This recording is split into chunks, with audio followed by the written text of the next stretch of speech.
In these times we live in, practically everyone in some way is aware of what's happening in the world. We inexplicably know about global politics, brutal crimes, natural disasters. We also know about celebrity scandals, fashion, new amazing inventions. Often this information comes to us without us even seeking it out. All of this information overload spreads like wildfire through the news and social media, and it seems that if you have at least one foot in this century, you'd have to try pretty hard if you wanted to ignore all of this. The main consequence of this is that we each see ourselves in a global perspective. Our increased understanding of the world makes us actively conscious of how we are just one of the many, one of the masses. This can be a good thing. Perhaps it brings empathy to your actions when you see yourself as part of the collective, but it can also mean that you lose sight of your own power. It could feel as if everything around you is what your life is, that everything just happens to you, regardless of how you try to control it. And many people live their whole lives in this loop, only realizing during their midlife crisis that they were not an active designer of their own existence. In reality, you create the world that you live in. You are the one who designs your own life, and as much as we think that we are victims of circumstance, this is untrue. And it is such a pity that we forget about our own power. In northern India, there are Tibetan monks which sit outside, barely dressed, with cold, wet blankets wrapped around their shoulders. It is almost freezing, and yet they do not feel it.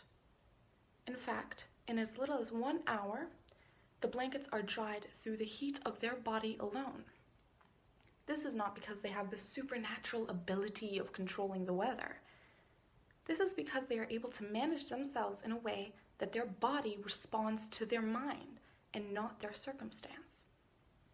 They can use meditation to raise their body temperature up by 10 degrees Celsius.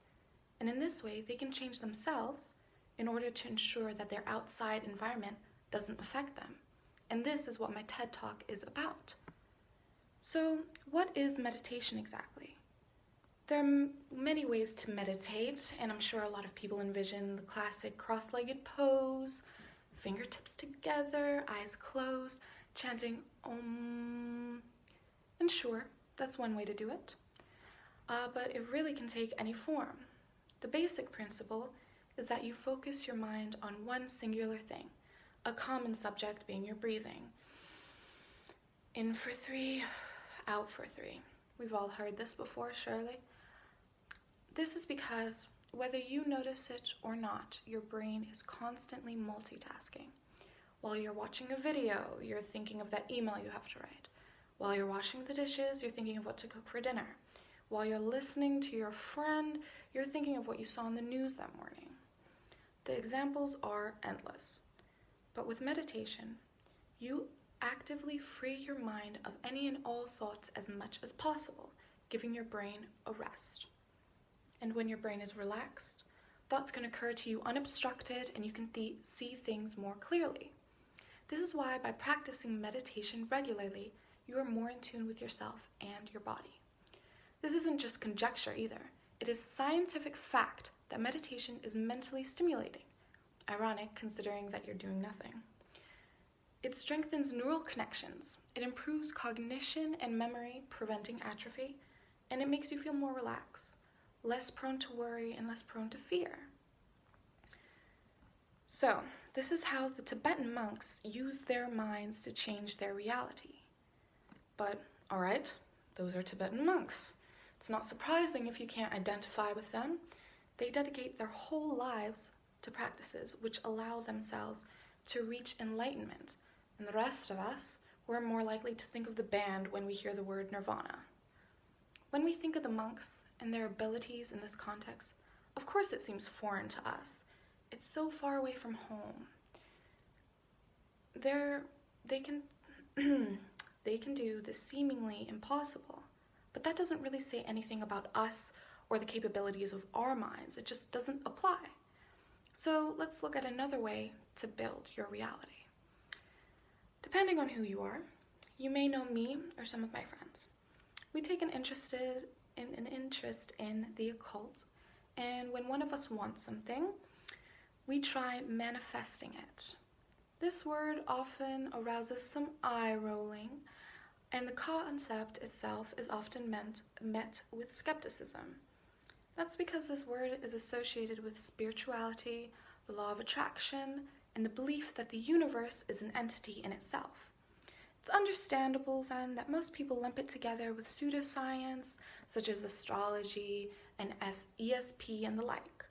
But this means that most people disregard the value of manifestation, while it is more grounded in psychology than you might think.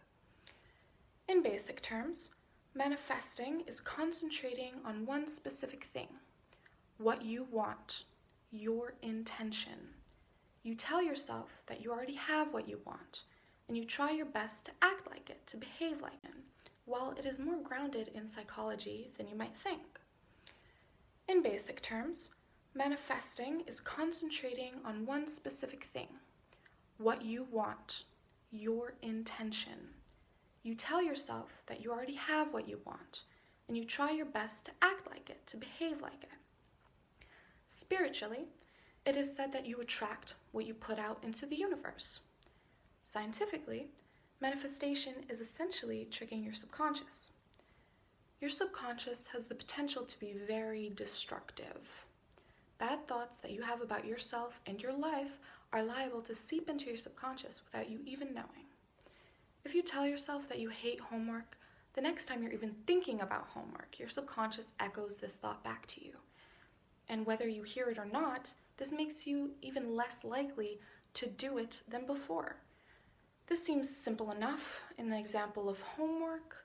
I'm sure that many of you have psyched yourself up for a task that you're not exactly excited for.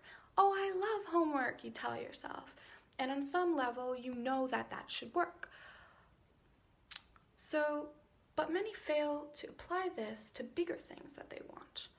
If they want a raise at their job, for instance, you can manifest this by telling yourself, I deserve a raise. If done consistently, then you will start to believe it. So what? You might think, it's my boss that needs to believe it, not me. But when you yourself begin to think that way, your subconscious will help you to start acting that way. You may be more productive at your job, you may be more positive, more confident, and with that, you may even build up the courage to actually ask for the raise. In essence, it's all about the mind-body connection, how you can use your mind to influence your subconscious behavior. So, just like with the Tibetan monks, you can use your brain to change yourself, consequently responding to your circumstances in the best possible way. Yet another method of shaping your mind is through self-affirmation. This is simply when you give yourself credit for what you've achieved, what you're doing, and for the parts of yourself that you're proud of. Although it sounds cheesy, you can tell yourself things like, I am smart, I'm trying to be a better person every day, I approach my work with energy, etc. And this will actually benefit you in the long term. Similarly to manifestation, this works with your subconscious, but it also gives you a moment of self-reflection. Most of us get caught in trying to constantly do better and be better than we were before. This, of course, is a very noble goal, but usually the way we approach it is flawed in itself. We look at what we did wrong, the mistakes that we made that prevented us from achieving the goal exactly how we wanted to. Of course, evaluating your own mistakes is a key aspect of what we need to do in order to learn from them, in order to learn from the past.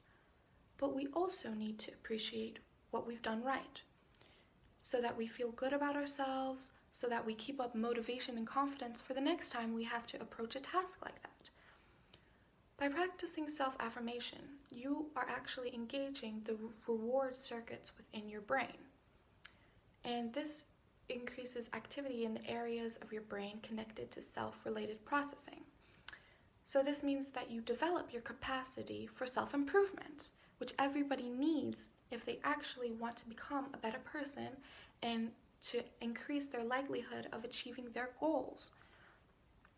It can also help with creating an emotional balance so that we develop an emotional padding so that we're less likely to feel hurt next time because we've self-reflected enough to understand why we acted in that way and possibly gain insight into why others acted the way they did. So, in conclusion, what I want to remind you all today is that reality isn't made of what goes on around you, no matter how much that occupies your mind, your television, your phone. Reality is all in your head. It's funny that this phrase, all in your head, is usually used to denote something that you're imagining, that you're making up, maybe you're exaggerating something. But really, your whole life is in your head. All that matters is what you choose to do with it.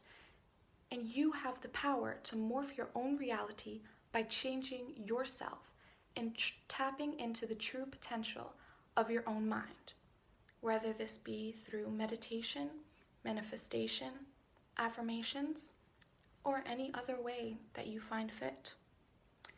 Thank you for coming to my TED Talk. I am Adrianna Capuano. I hope you enjoyed.